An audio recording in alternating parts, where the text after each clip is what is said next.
بسم اللہ الرحمن الرحیم۔ اے اللہ، میں تجھ سے سوال کرتا ہوں اس طور پر کہ میں گواہی دیتا ہوں کہ تو ہی اللہ ہے، تیرے سوا کوئی معبود نہیں، تو یکتا ہے، بے نیاز ہے، جس کی نہ کوئی اولاد ہے اور نہ وہ کسی کی اولاد ہے اور اس کے جوڑ کا کوئی نہیں۔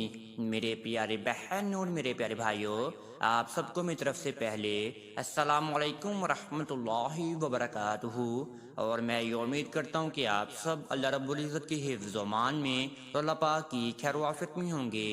میرے پیارے معزز ناظرین گرامی اور میرے پیارے بہن اور میرے پیارے بھائیوں، آج کا یہ وظیفہ میرے بہنوں کے لیے بہت ہی زیادہ اہم اور بہت ہی زیادہ مجرب ہونے والا ہے۔ آج کا یہ وظیفہ بہت ہی پیاری آیت، یا حی یا قیوم برحمتک استغیث، اے زندہ جاوید، اے کائنات کی نگران، میں تیری رحمت کے ذریعے سے فریاد کرتا ہوں۔ آج کا وظیفہ میری وہ بہنوں کے لیے ہے جو میری بہنیں اپنی ساس کی اور ننندوں کی چلاکیوں سے بچنا چاہتی ہیں، ان سے چھٹکارا حاصل کرنا چاہتی ہیں، بہت ہی کم وقت میں ان سے چھٹکارا حاصل کر کے اپنے شوہر کے ساتھ الگ گھر میں شفٹ ہونا چاہتی ہیں۔ وہ میری بہنیں اس وظیفے کو لازماً ادا کریں۔ اگر آپ کی ساس اور آپ کی ننندیں آپ کے شوہر کو آپ کے خلاف کر دیتی ہے، آپ کا شوہر پھر آپ کے ساتھ لڑائی کرتا ہے، جھگڑا کرتا ہے اور آپ کو کئی دن بلاتا بھی نہیں ہے، ناراضگی میں ہی مہینوں اور ہفتے گزر جاتی ہیں، آپ کا شوہر آپ کی طرف پلٹ کر بھی نہیں دیکھتا، ان ساس سے، ان ننندوں سے چھٹکارا حاصل کرنے کے لیے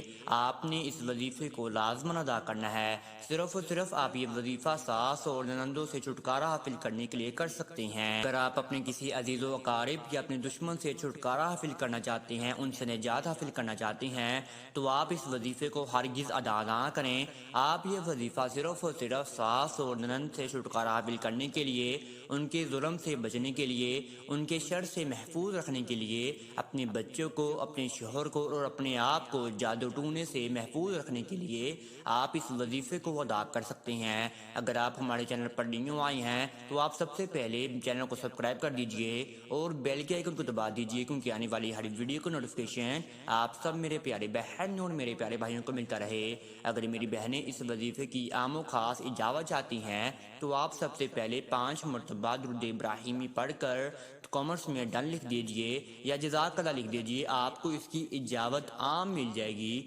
آپ کو اس کی اجابت لینے کی ضرورت نہیں۔ اب میری وہ بہنیں اس وظیفے کو سن لیجئے جو میری بہنیں اپنی ساس کی چلاکیوں سے محفوظ رہنا چاہتی ہیں، ان کے شر سے محفوظ رہنا چاہتی ہیں، ان کے ساتھ رہنا نہیں چاہتی، ان کے کالے جادو سے، ان کے جادو ٹونے جنات سے دور رہنا چاہتی ہیں، تو وہ میری بہنیں اس وظیفے کو لازم ادا کریں۔ آپ کو اس وظیفے سے اللہ رب العزت کی غیبانہ مدد حاصل ہوگی۔ میری بہنوں نے پاک صاف ہو جانا ہے، جائے نماز پر بیٹھ جانا ہے، آپ نے عصر اور مغرب کے درمیانی وقت میں اس وظیفے کو آپ نے ادا کرنا ہے۔ آپ کے ذہن و گمان میں آپ کے شوہر کا تصور ہونا چاہیے کہ میں اپنے شوہر کے ساتھ اپنی زندگی گزارنا چاہتی ہوں، میں اپنے بچوں کو محفوظ رکھنا چاہتی ہوں اپنی ساس اور ننندوں کی چلاکیوں سے، اور آپ نے اپنے ذہن و گمان میں یہ بھی رکھنا ہے کہ میں اپنی ساس اور ننندوں کی چلاکیوں سے اب تنگ آ گئی ہوں، میں الگ گھر میں شفٹ ہونا چاہتی ہوں اپنے شوہر کے ساتھ، میں اپنے شوہر کا پیار محبت حاصل کرنا چاہتی ہوں۔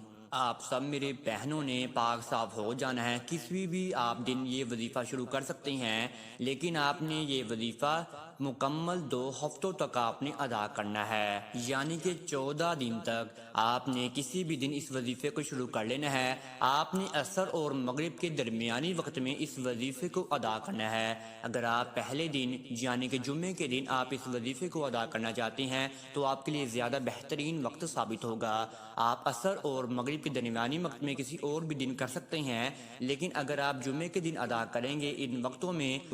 تو آپ کی دعا ایک دن میں ہی قبول و منظور ہو جائے گی، لیکن آپ نے پھر بھی صبر سے کام لینا ہے۔ آپ نے عصر اور مغرب کے درمیانی وقت میں پاک صاف ہو کر آپ نے جائے نماز پر بیٹھ جانا ہے۔ آپ میری بہنوں نے عصر کی نماز کے بعد اگر کرنا چاہتے ہیں تو آپ کر لیجئے، نہیں تو عصر کی نماز کے بعد اگر آپ کے پاس ٹائم نہیں ہے تو آپ ان کے کسی بھی وقت مقررہ کر لیجئے درمیانی وقت میں، تو آپ یہ وظیفہ تب ادا کر لیجئے۔ آپ نے وظیفہ شروع کرنے سے پہلے ایک مسلسل طویل سجدہ کرنا ہے، سجدے میں آپ نے کیا پڑھنا ہے وہ آپ کے سامنے بیان فرماتے ہیں۔ آپ نے سب سے پہلے 3 مرتبہ درود ابراہیمی کا ورد کرنا ہے اور پھر آپ نے 14 مرتبہ ہی سورہ فاتحہ کو پڑھنا ہے۔ آپ نے سورہ فاتحہ آہستہ آہستہ اور آپ نے اچھے تلفظ سے ادا کرنے ہیں کہ اس میں کسی بھی غلطی کا آپ کو امکان نہ رہے، اور پھر آپ نے آخر میں بھی 3 مرتبہ درود ابراہیمی پڑھ لینا ہے۔ جب آپ نے سجدے سے اٹھنا ہے تو آپ نے پھر اس وظیفے کو شروع کر لینا ہے۔ آپ نے سب سے پہلے 199 بار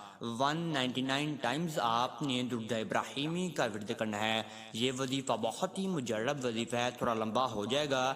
لیکن آپ کو اس وظیفے سے ضرور فائدہ حاصل ہوگا۔ آپ نے 199 بار درود ابراہیمی کو ادا کر لیا تو پھر آپ نے 101 مرتبہ اس آیت کو پڑھنا ہے، یا حیو یا قیوم برحمتک استغیث، اے زندہ جاوید، اے کائنات کے نگران، میں تیرے رحمت کے ذریعے سے فریاد کرتا ہوں یا فریاد کرتی ہوں۔ آپ نے 101 مرتبہ اس آیت کو پڑھ لینا ہے اور آپ نے آخر میں بھی 199 بار درود ابراہیمی کا ورد کر لینا ہے۔ اگر آپ آخر میں 199 بار درود ابراہیمی کا ورد نہیں کر پاتے تو آپ 101 مرتبہ ہی درود ابراہیمی کا ورد کر لیجئے آخر میں، لیکن آپ نے جب شروع کرنا ہے وظیفے کو تو آپ نے 199 بار ہی درود ابراہیمی کا ورد کرتے ہی آپ نے اس وظیفے کو شروع کر دینا ہے۔ جب آپ نے اس وظیفے کو کر رہے ہونا ہے تو آپ کے ذہن و گمان میں وہی تصور ہونا چاہیے جس چیز کے لیے آپ یہ وظیفہ کر رہے ہیں، اور جیسے کہ میں نے آپ کو پہلے بتایا کہ آپ کے ذہن و گمان میں، آپ کے تصور میں